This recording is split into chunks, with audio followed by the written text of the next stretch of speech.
Chapter 1. Rassendils and Elfbergs.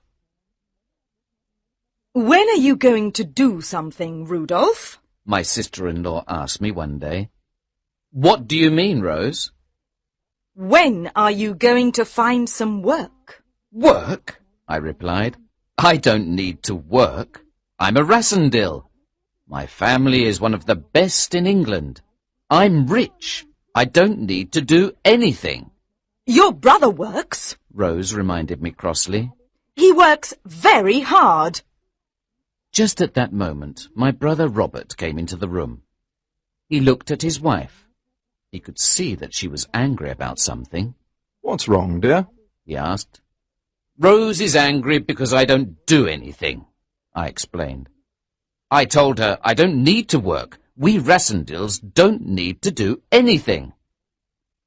I looked at my sister-in-law again. She was looking at my red hair.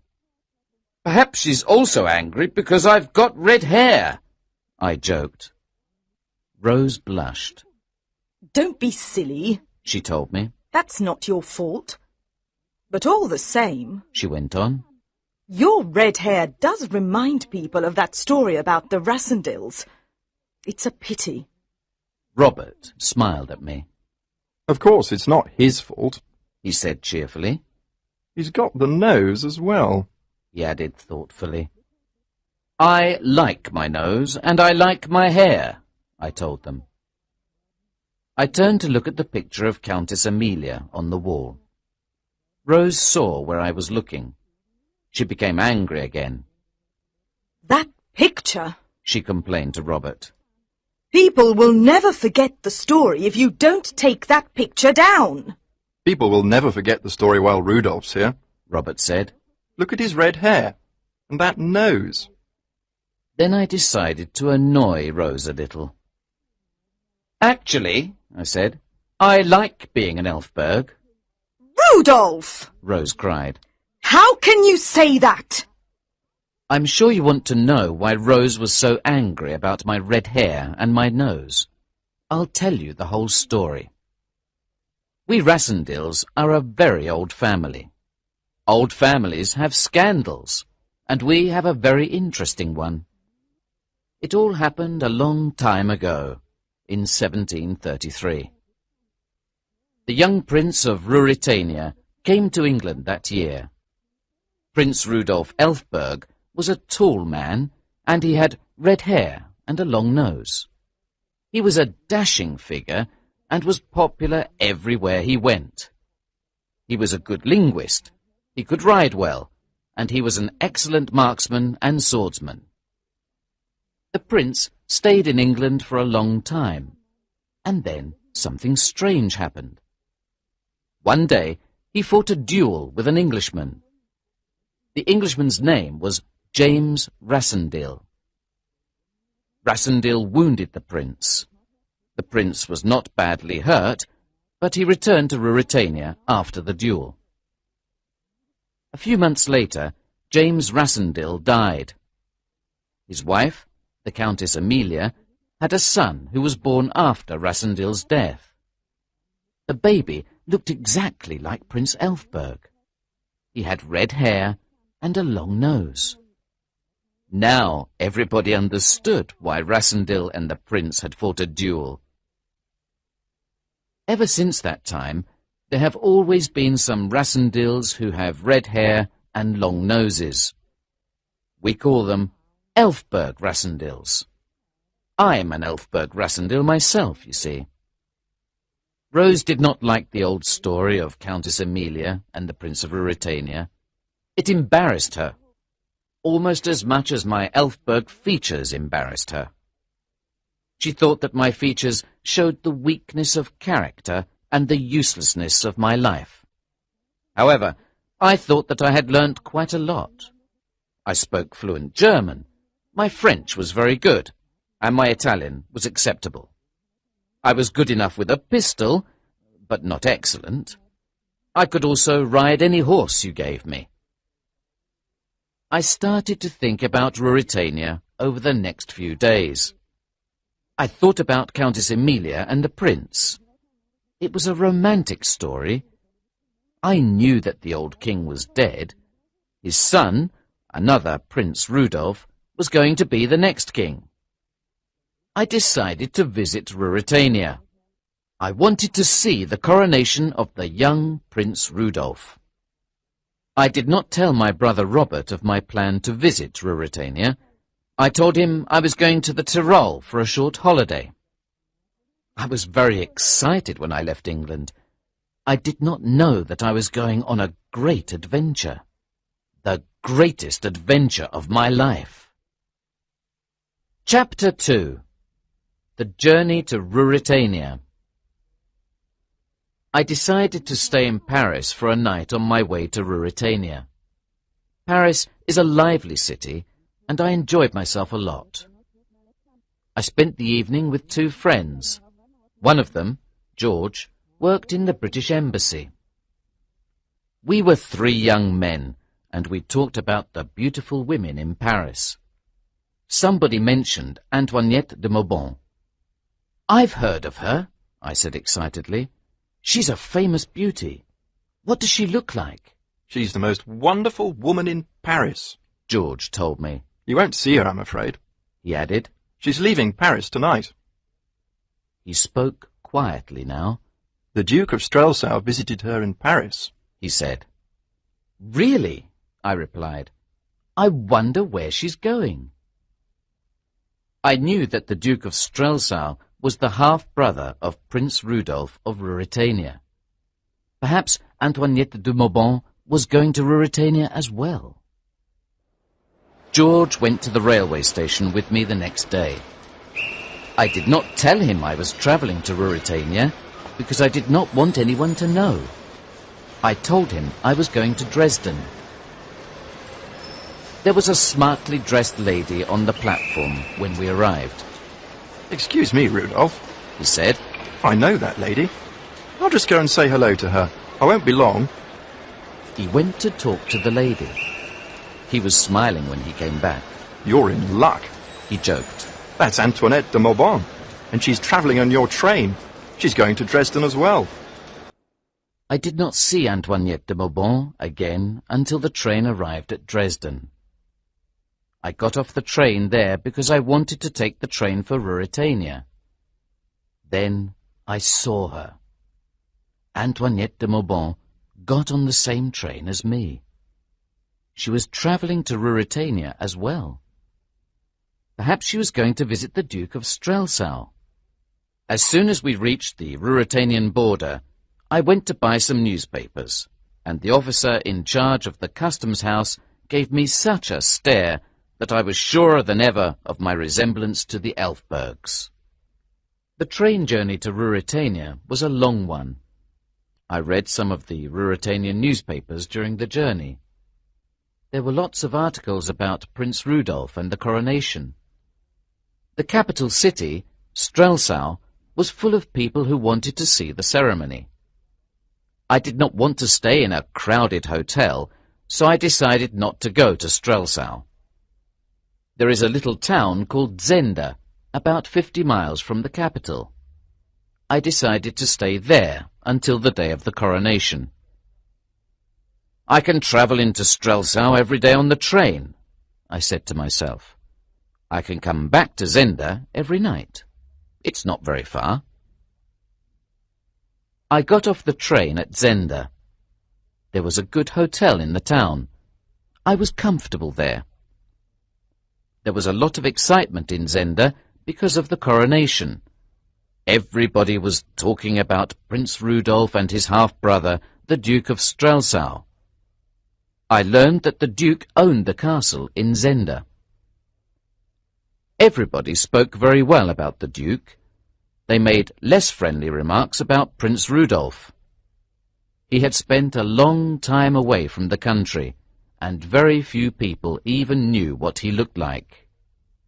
I heard that he had also shaved off his famous beard, which made it even more difficult for people to recognize him. The old lady who owned the hotel was excited about the coronation, like everybody else. "Prince Rudolf is here in Zenda," she told me. "He's staying near the castle. He'll travel from Zenda to Strelsau on the day of the coronation. Suddenly, she looked very serious. It's a pity. She told me. The Duke's a good man. He'd be a very good king for Ruritania. Prince Rudolph's... Mother! One of the old lady's daughters cried. She was angry. The Duke's a bad man. You know that. I want Prince Rudolph to be king. He's a real Elfberg, with red hair and a long nose. Are the prince and the duke good friends? I asked the old lady. No, The old lady's daughter said. they hate each other, really. They're both in love with the same girl, Princess Flavia. Be quiet. The old lady commanded her. She turned to me with a smile. You mustn't take what she says seriously, sir. She told me. The Duke and the Prince are the best friends. The Duke is helping the Prince to prepare for the coronation. You know that's not true. The old lady's daughter interrupted once again. The Duke hates Prince Rudolph. Black Michael... The door of the room opened, and a man came in. He looked very angrily at the girl. I've told you before not to call him Black Michael. He shouted angrily. He's the Duke of Strelsau. The man saw me in the room now, and he was suddenly silent. He seemed shocked for a moment. The old lady explained who I was. This is Mr. Rassendyll, She said. He's come from England to see the Prince's coronation. She turned politely to me. This is Johann. She said. He works for the Duke of Strelsau. The man was still silent. He stared at me in a very strange way. I did not understand what was troubling him. The girl began to laugh. You've got red hair, sir. She said to me. He doesn't like red hair. It's the prince's colour, you see. The man laughed. I'm sorry, sir. He said. You look... He was silent again. And then he said, You surprised me. I didn't know anyone was staying in the hotel. Chapter 3. The Cousins Rudolph. I went for a walk in the forest the next morning. I walked near the castle. The old part was very imposing and still in good condition. I noticed that it stood on an island, and there was a moat full of water surrounding it. The water looked deep and cold. On the other side of the moat there was an elegant, modern chateau, the country home of the Duke of Strelsau. I walked for a long time. I decided to lie down and rest for a while. I fell asleep in the forest. I dreamt I was married to Princess Flavia, and we lived in the castle of Zenda. I was about to kiss the princess when I heard someone say, This man looks just like the prince, except for his beard. I opened my eyes and saw two men looking at me with great curiosity. Then the other man said, He's the same height as the prince as well. Really, it's very odd. I stood up now and looked at the two men. One of them was quite an old man. He had a square head and a grey moustache, and he looked serious. The other one was young.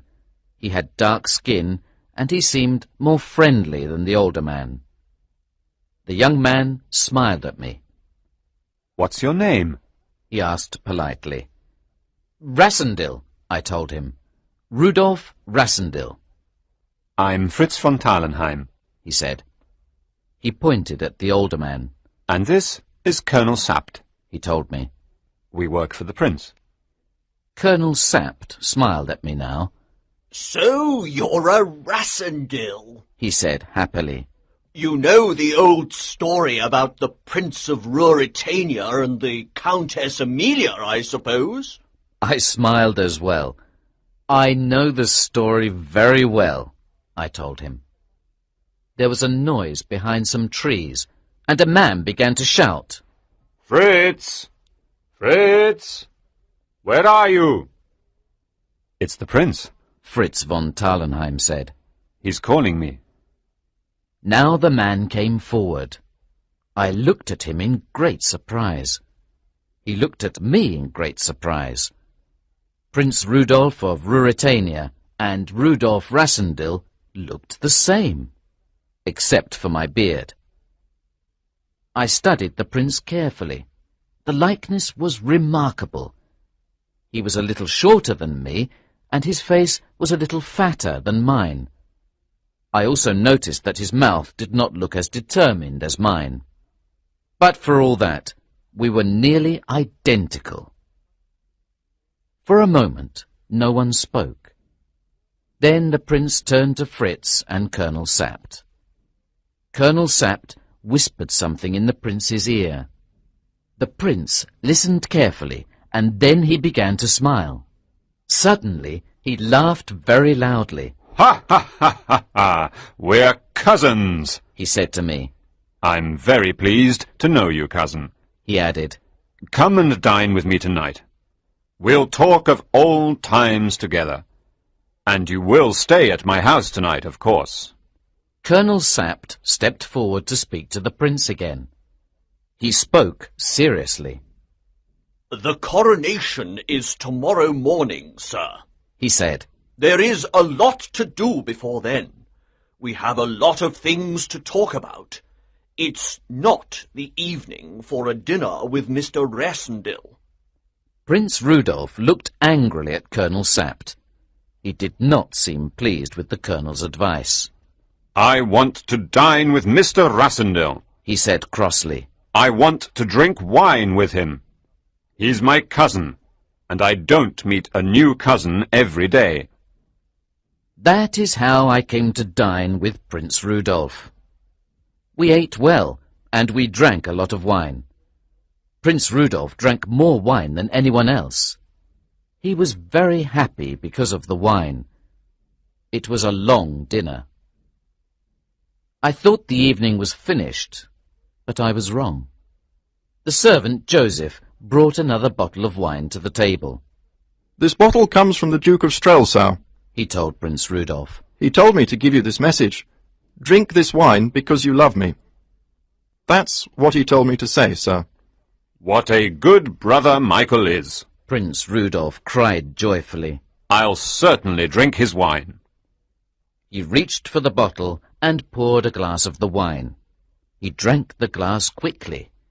Then he put his head on the table and fell asleep. Nobody else touched the wine from the Duke of Strelsau. I looked at Fritz von Tarlenheim and Colonel Sapt. I did not say anything, but the Prince of Ruritania was a disappointment to me. He seemed a selfish young man who was too fond of wine. I remember nothing else about that evening. I, too, had drunk too much wine. I fell asleep at the table. Chapter 4. The Game Begins. I woke suddenly the next morning. Someone had thrown water over me. I opened my eyes angrily and looked up at Fritz and the Colonel. That wasn't a good joke, I said angrily. Be quiet! Colonel Sapt ordered angrily. We had to wake you up. There's something wrong. He pointed to the floor. The prince was lying there. The prince is still sleeping. We've tried to wake him, but we can't. We think the Duke put something in that bottle of wine. Fritz explained. Something that will make the prince sleep all day. It's a crisis for Ruritania, Colonel Sapt said. The coronation is this morning. If Prince Rudolf does not go to Strelsau today, he'll never be king. What do you mean? I asked. The Duke wants to be king, Colonel Sapt told me. Prince Rudolf is not popular. I think the Duke will seize the crown. What are you going to do about it? I asked him. There's only one chance, Colonel Sapt explained. The coronation is today.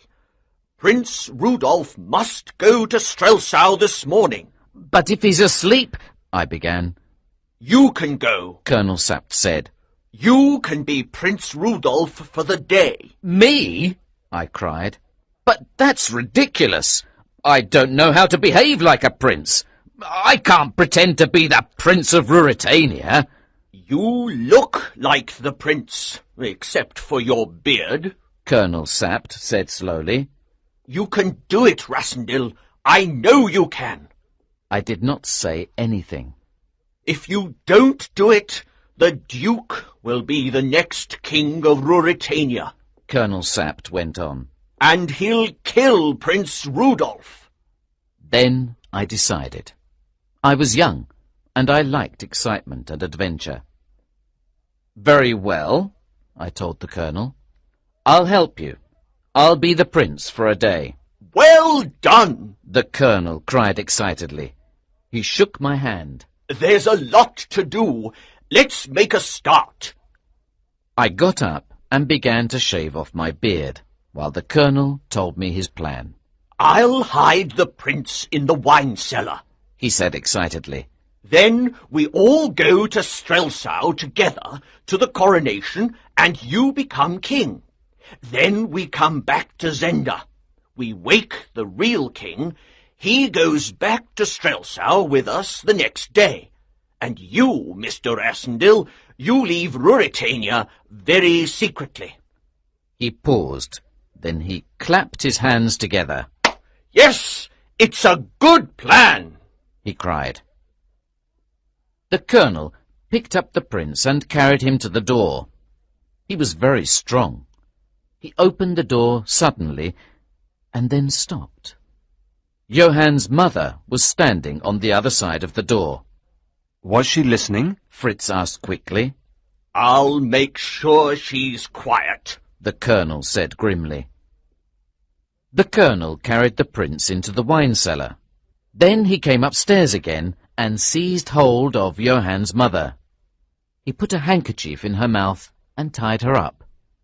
Then he carried her down to a coal cellar and locked her in. Then Colonel Sapt, Fritz, and I continued to make our plans. No one will ever know, Fritz said. It'll work. And you'll save Ruritania from disaster, Mr. Rassendyll. All we've got to do is hide the real prince while we're all in Strelsau, the Colonel said. Fritz and I will do that while you're getting ready, Mr. Rassendyll. Joseph will guard him while we're away. Colonel Sapt hurried out of the room to make all the arrangements with the servant. Chapter 5 Coronation of a King. It was now 6 o'clock in the morning. I dressed in one of Prince Rudolph's uniforms. Colonel Sapt, Fritz, and I took our horses and rode towards Strelsau. It was a beautiful ride that early morning, and I will never forget it. The Colonel gave me advice about how to behave when we reached Strelsau.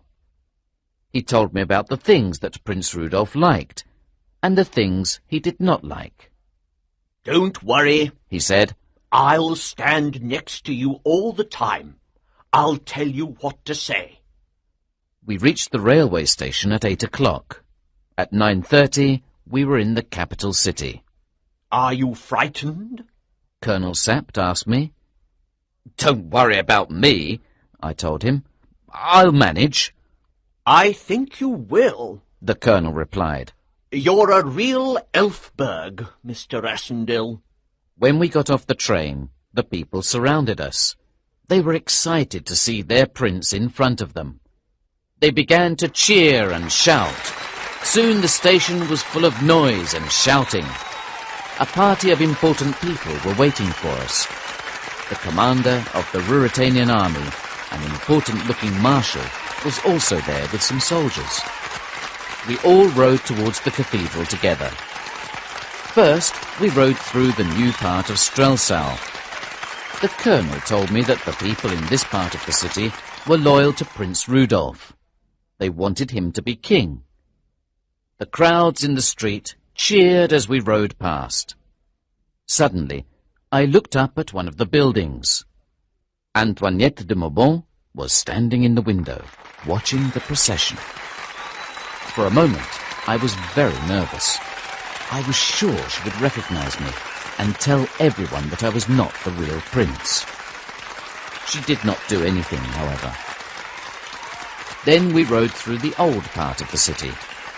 The people in this part of Strelsau did not like Prince Rudolph. They wanted his brother, the Duke of Strelsau, to be king. The marshal made a sign to the soldiers who were riding with us. He wanted them to stay close to me. He wanted them to protect me from the crowd.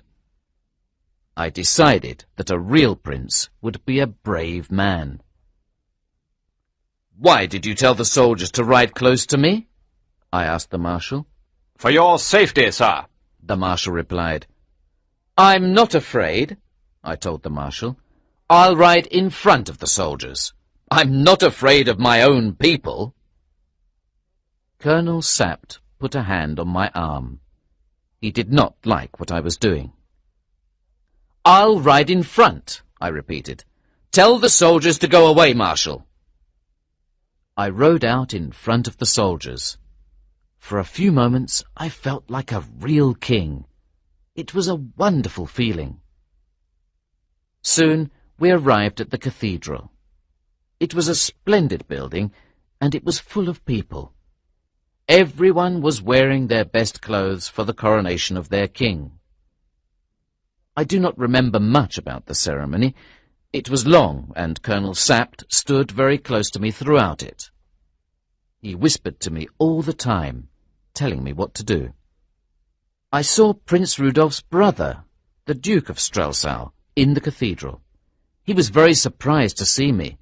He looked quite ill for a moment. He looked at me as if he had seen a ghost. I also saw a beautiful young woman. Colonel Sapt told me she was Princess Flavia. She was the most beautiful woman I had ever seen. She had the red hair of the Elfbergs. The coronation was a great success. No one recognized that I was not the real Prince Rudolph. When it was over, Fritz, Colonel Sapt and I went to the palace. We laughed and joked together. The day had gone well for us. I did think about the real Prince Rudolph, or King Rudolph as he now was. I wondered what he was doing. Chapter 6. Kingship and Love. Colonel Sapt and I waited in the palace until very late that night. We talked together about the ceremony and about the Duke of Strelsau. "He's a dangerous man," the colonel told me. "but we've defeated him this time, thanks to you, Mr. Rassendyll." At last, everyone was asleep. We went outside to the stables. We found our horses and put on their saddles. "Let's go," the colonel said quietly. We jumped on the horses and rode out of the palace grounds. It was exciting to ride through the sleeping city.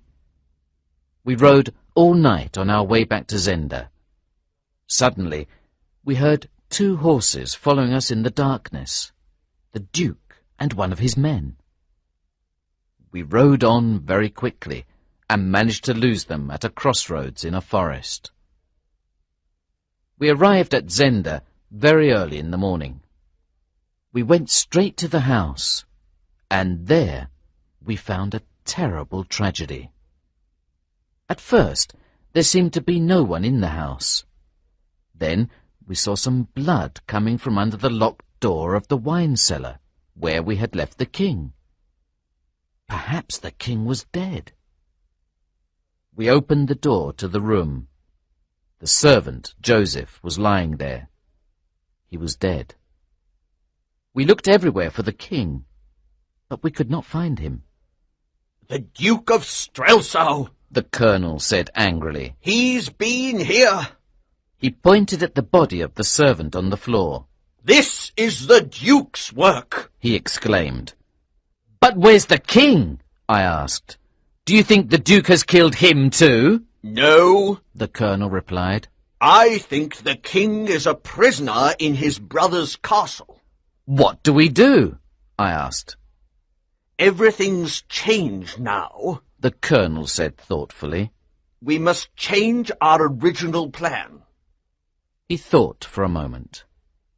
Ruritania needs her king, he told me. You will have to be the king for a while longer, Mr. Rassendyll. You want me to go back to Strelsau? I asked. But what about the real king? What will happen to him? You're the only king we've got, the Colonel said grimly. Go back to Strelsau, Mr. Rassendyll. You are the king of Ruritania again. But the Duke of Strelsau knows that I'm not the real king, I said. He knows I'm a fake. That's true, the Colonel admitted. He knows you're not the real king, because the real king is his prisoner in the castle here at Zenda. But the Duke can't tell anyone that you're a fake. He can't tell anyone that the real king is a prisoner, can he? I nodded my head.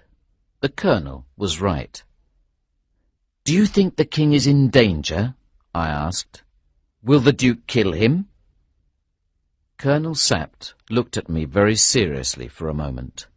The king's life is in great danger, he said slowly.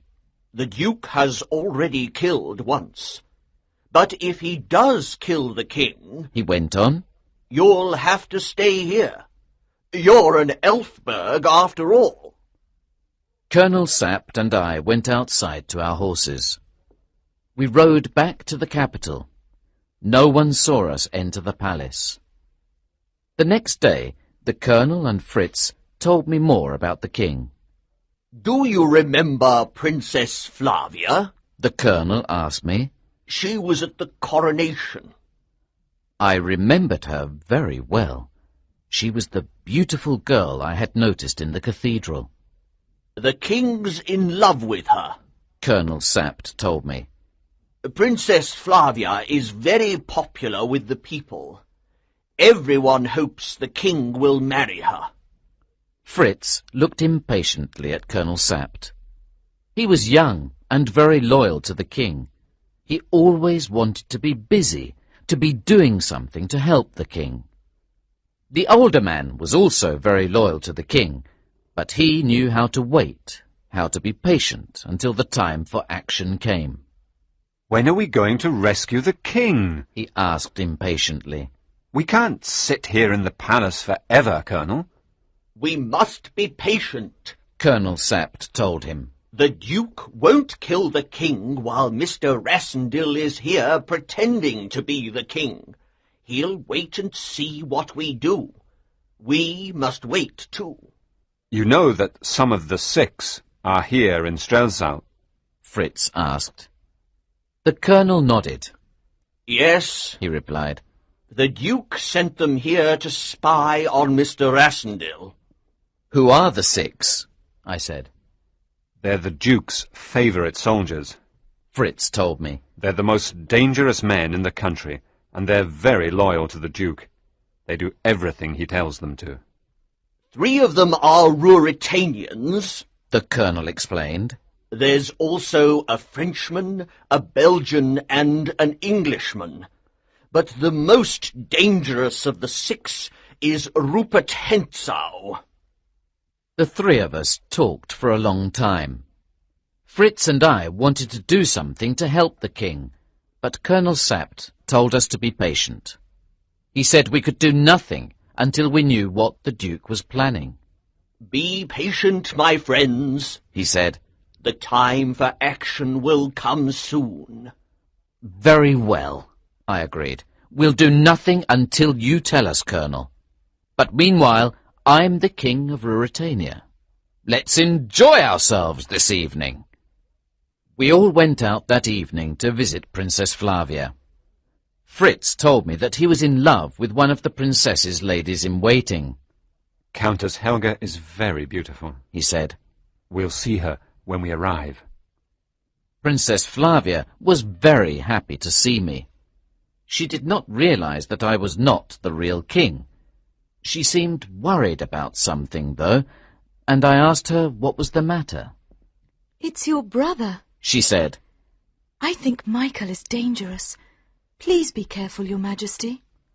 I'm not frightened of Michael, I told her. She looked at me very seriously.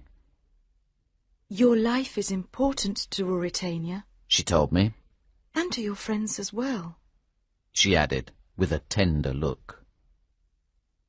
I began to fall in love with Princess Flavia that evening. It was difficult for me not to tell her the truth.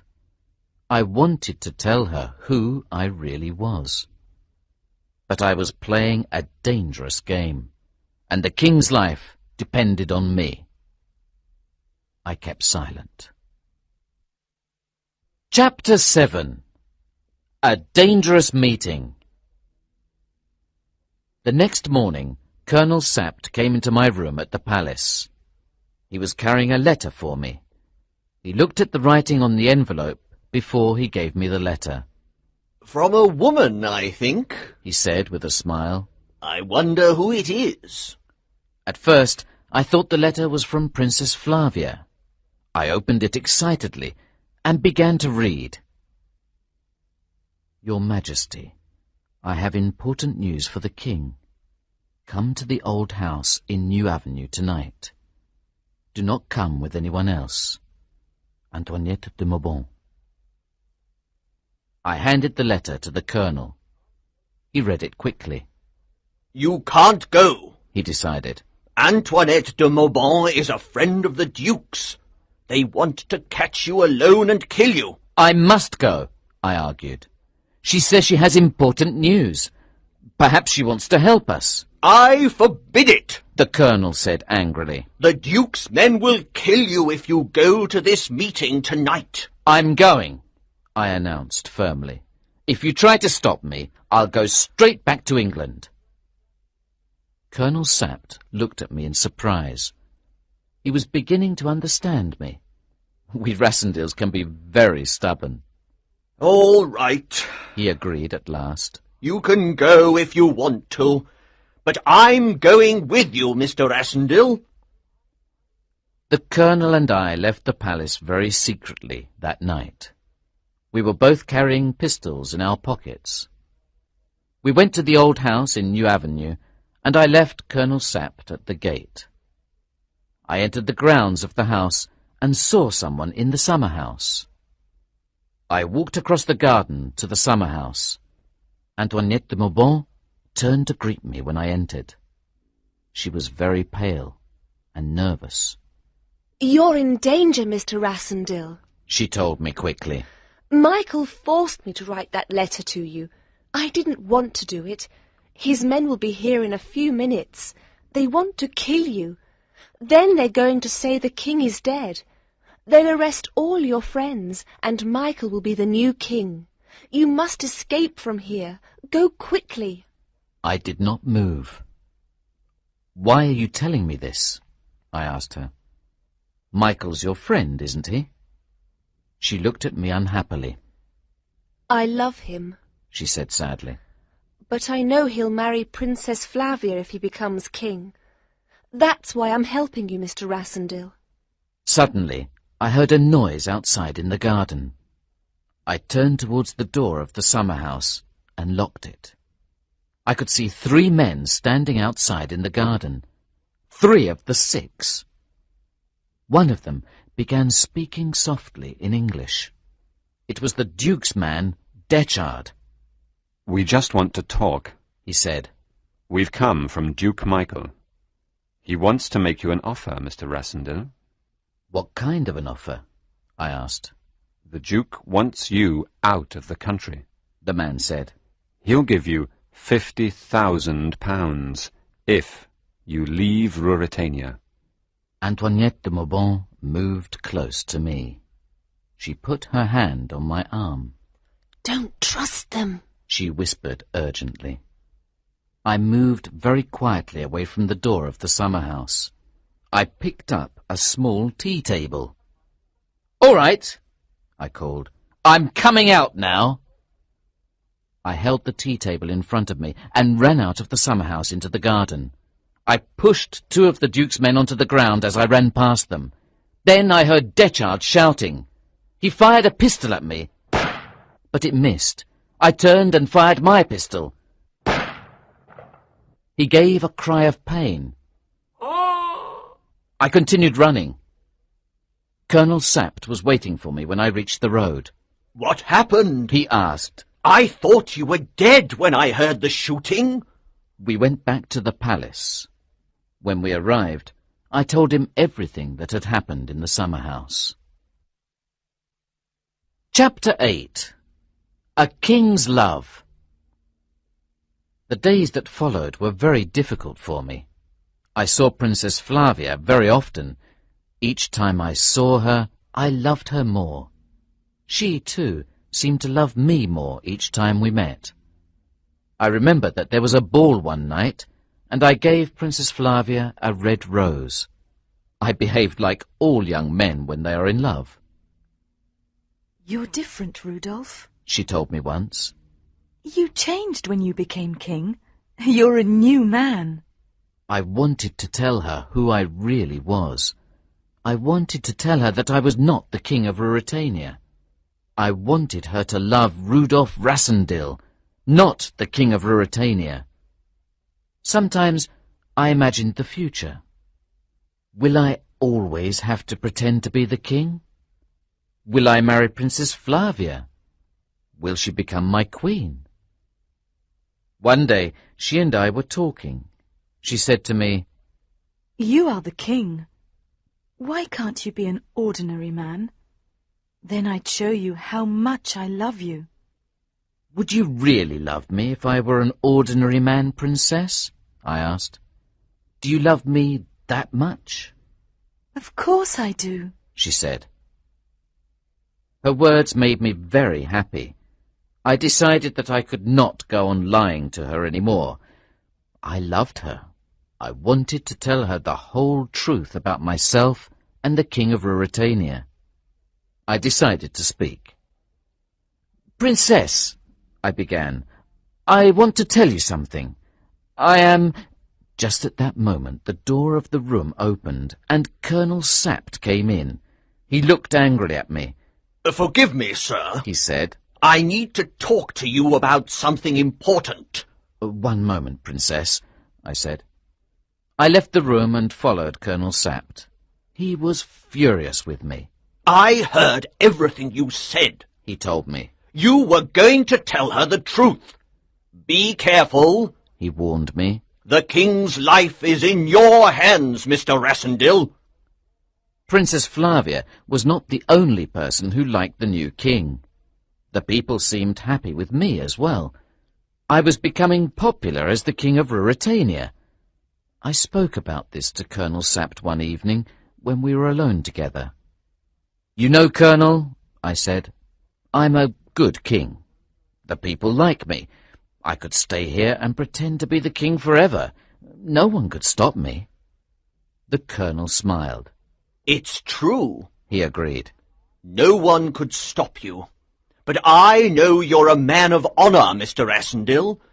I know you'll help us to find the real king. And then you'll have to leave the country. There can't be 2 Rudolphs in Ruritania. I sighed deeply. The Colonel was right. I promised to help the king, I said, and I will help him. I'll help him even if... Even if the real king marries Princess Flavia? The Colonel asked gently. Even that, I replied. The princess will marry the king. It's her duty, Colonel. You know that. Chapter 9. Return to Zenda. At last, Colonel Sapt decided that the time was right for rescuing the real king. We'll go to Zenda together, the Colonel explained. We'll tell everyone that we're going hunting there. No one will suspect anything. We took 10 soldiers with us. The soldiers did not know the real truth. They thought I was the king. The Colonel told them I was in danger. He said someone had tried to kill me in the summer house in New Avenue. We stayed in Zenda for a few days, while the colonel made his plans to get inside the castle. One afternoon I was sitting in the garden of the house when Rupert Hentzau rode up to the house. He waved at me and smiled cheerfully. Then he got down from his horse and came into the garden. I've come with another offer from the Duke, he said. I don't want to hear it, I told him. The Duke will give you 1 million crowns if you leave Ruritania, Rupert said. What do you say? No, I replied coldly. I thought you'd say that, Rupert told me with a smile. I told the Duke it was no good. You're a gentleman, Mr. Rassendyll. But you're a fool as well. I said nothing, and we looked at each other for a few minutes in silence. Then Rupert spoke again. Listen to me, he said. You could really be the King of Ruritania if you want.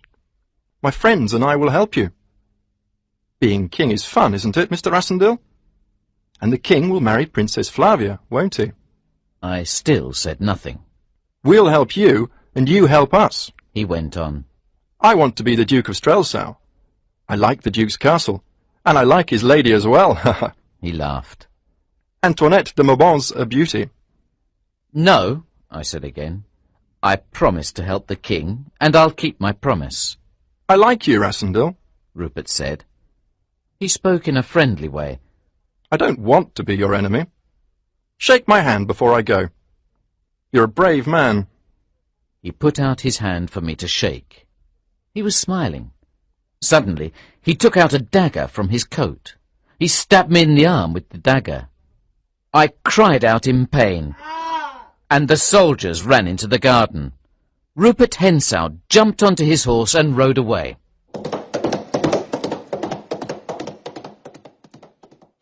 The soldiers carried me into the house and put me to bed.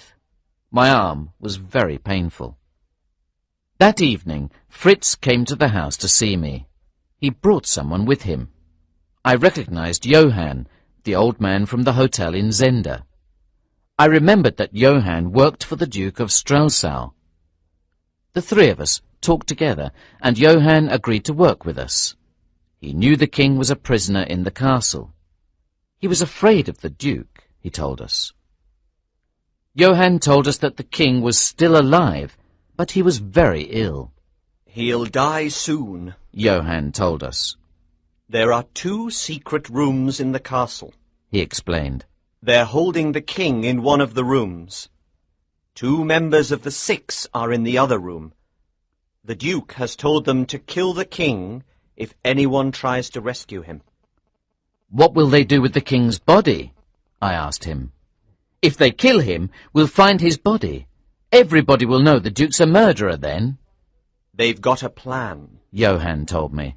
There's a metal pipe that goes from the room where they're keeping him down into the moat. When they kill the king, they're going to throw the body into the castle moat. The Duke's men will slide down the pipe into the moat and swim away. There'll be no evidence of the murder. No one will ever find the king's body. I knew that we had to do something to save the king. Suddenly, I had an idea. Listen, Johann, I said. I want you to help us to enter the castle. Will you do that? Yes, sir, the old man replied. Good, I said. Open the castle gate tomorrow night at 2 o'clock. What do I do then? The old man asked nervously. Nothing, I told him. Open the castle gate, and then go away. Leave the castle. Very well, he agreed. I'll do it. I gave Johann a letter for Antoinette de Maubant. I told her to make a noise at 2 o'clock the next night. I wanted her to shout for help. I wanted the Duke to go to her room when she cried for help. Then we could enter the castle through the gate. The next night I hid near the castle and watched. It was very dark, and the castle seemed huge against the sky.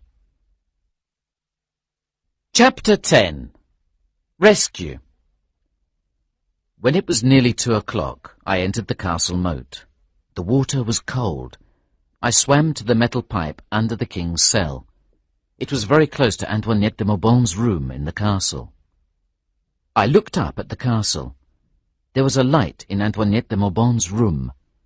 There was a man in the room with her. It was Rupert Hentzau. They were arguing about something. I saw Rupert approach her, and she walked away from him. I heard her say angrily, Never! You're mad! Forget Black Michael. Rupert told her. I'm a better man than he is. He moved forward again and tried to kiss Antoinette de Maubonne. She pushed him away angrily. Then I heard someone come into the room. It was the Duke. Leave us alone, he ordered Rupert. Rupert smiled cruelly and left the room. A few minutes later, the Duke also left Antoinette de Maubonne's room. The castle was now dark. I was waiting for Johann to open the gate when there was a terrible scream from Antoinette de Maubonne's room. Oh! Help, Michael! She cried. It's Hentzau! Help me! I could not see anything, but I heard it all. First, there was the sound of a man running towards Antoinette de Maubonne's room. The Duke. Then I heard the noise of swords. Rupert and the Duke were fighting. One man called out in pain, and there was silence. The window opened, and I saw Rupert standing there. He had killed the Duke of Strelsau. Then more men rushed into the room. They attacked Rupert, but he jumped out of the window into the castle moat. One of the Duke's men tried to follow Rupert. I grabbed him and killed him quickly and quietly. Then I searched his body for the keys to the king's cell. I took the keys and opened the door that led to the cell. I was now outside the king's cell. There were two men with the king. They thought I was a friend. They opened the cell door. I ran in and attacked them. I killed one of them immediately. The other man, Detchard, ran towards the king with his sword. The king was weak and ill, and he stood in one corner of the cell. I attacked Detchard before he could kill the king. He was a good swordsman, and we fought for a long time down there in the dark cell. Detchard was stronger than me, and I was in great danger. Suddenly, the king recognized who I was. Cousin Rudolph, He cried. I'll help you. He ran forward and picked up a chair. Then he pushed the chair against Detchard. Detchard turned and wounded the king with his sword. The king fell to the floor. Then Detchard turned back to me, but he slipped in the blood from the king's wound. I killed him as he fell. The fight was over. I helped the king to climb the steps into the castle. Then we saw a strange sight. There was a group of the Duke's men standing near Rupert Hentzau. Colonel Sapt and our soldiers were approaching Rupert from the other direction. Rupert looked at both groups of enemies and smiled. He did not seem afraid of danger. Then I saw Antoinette de Maubonne. She was standing in a door of the castle, and she was pointing a pistol at Rupert. She fired, but the bullet missed. Rupert turned to her and smiled. Then he looked once at the Duke's men and once at Colonel Sapt and the soldiers. He ran to the wall and jumped into the castle moat once more. I jumped in after him, but he was a good swimmer. He swam to the other side quickly and climbed out. Then he began to run through the countryside. I ran after him, but he was faster than me. He suddenly turned to the right, and I could not see.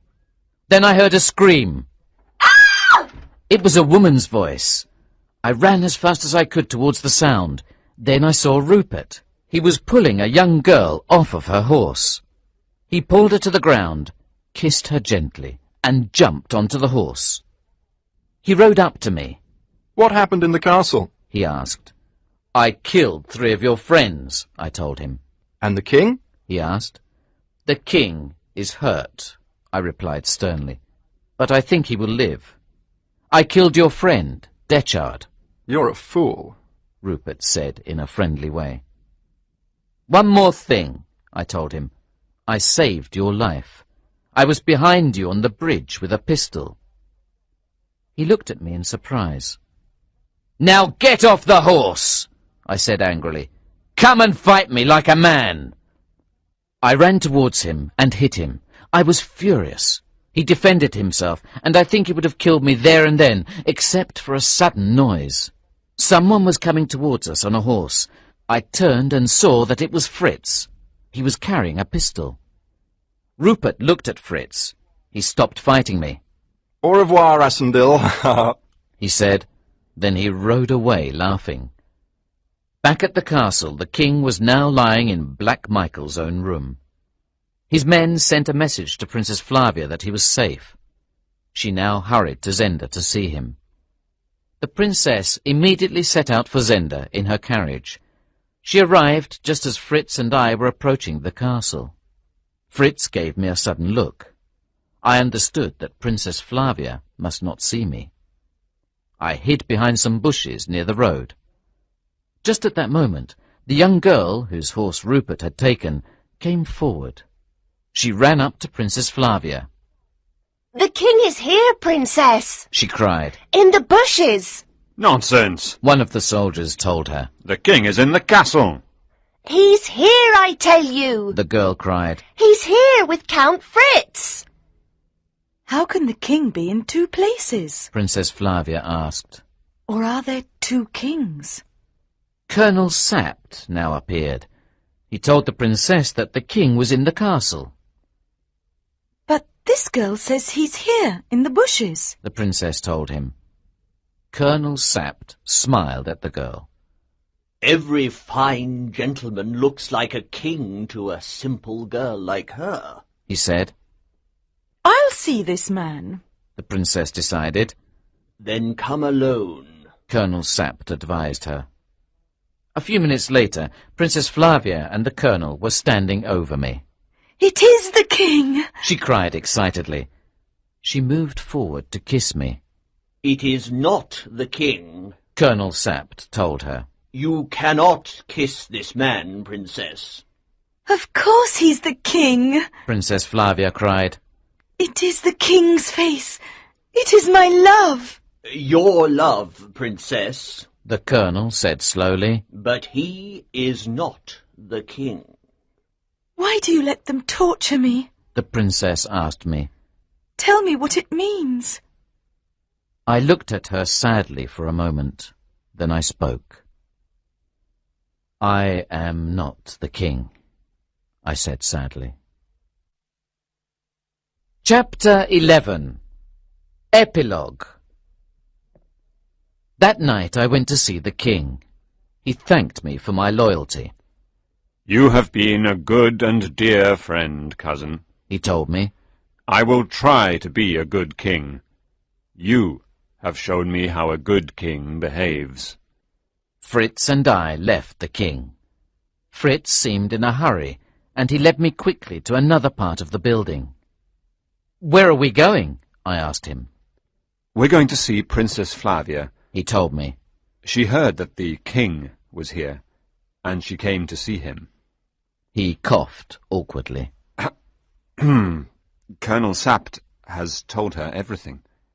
She knows who you are now, Mr. Rassendyll. I see, I said slowly. I wonder why she wants to see me. Fritz opened a door and pushed me into the room. He did not enter. The room was dark, and at first I thought I was alone. Then I saw the figure of a woman standing near the window. I approached her. Princess, I said. I bowed very low to her. No, she cried. You must not bow to me, Rudolph. You're the man I love. I love you, I told her. I love you with all my heart. Princess Flavia looked at me tenderly, but she did not say a word. Perhaps I was wrong to pretend to be the king, I said, but I never lied about my love for you. Never. You were very brave to do what you did, she told me. You saved the real king, and you had to pretend to me. I understand that. I nearly told you the truth, I explained. I wanted to, but the king's life was in danger. What will you do now? She asked me. I'm going back to England tonight. I said quietly. I have to leave Ruritania now that the real king is safe. I want to come with you, Princess Flavia said desperately. Yes, I said eagerly. Come with me. We'll be happy together, Flavia. She looked at me sadly. Then she said gently, Love isn't the only thing, Rudolph. I also have my duty here in Ruritania. I know, I replied. I was wrong to ask you to come with me. I believe in love, Rudolph. The princess went on. But I believe in honour, too. I know you believe in honour as well. You played this dangerous game because you believe in honour. You're right, I said. I felt that my heart was breaking. You must stay here in Ruritania, and I must go back to England. We'll never see each other again. The princess kissed me, and I held her in my arms. It was the saddest moment of my life. A few minutes later, I was outside the castle with Fritz and Colonel Sapt. It was now early morning. We went to the railway station and waited for the train. We're tired, I said, but we played our part like men, didn't we, my friends? We defeated the enemy and saved Ruritania, Sapt said proudly. Fritz shook my hand warmly.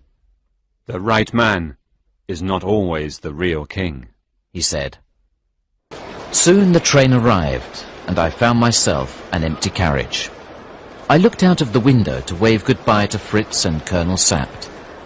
They both stood on the platform. They took their hats off their heads and bowed to me with great respect. They stood like that until the train was a long way from the station. That was the end of my Ruritanian adventure. A few months later, Princess Flavia married the king. It was her duty. I settled into a quiet life in England. I never married. I often wonder what happened to Rupert Hentzau. Sometimes I think he will return to Ruritania one day and make more trouble for the king. Then, who knows, I will go back there to help the Elfbergs again. I take a holiday in Dresden every year. I meet Fritz and his wife, the Countess Helga, there. We spend a few days together. Every year, Fritz carries a little box with him and gives it to me. There is a rose inside and a note. Rudolph, Flavia, always. Fritz carries a similar little box back to Ruritania with him after each holiday.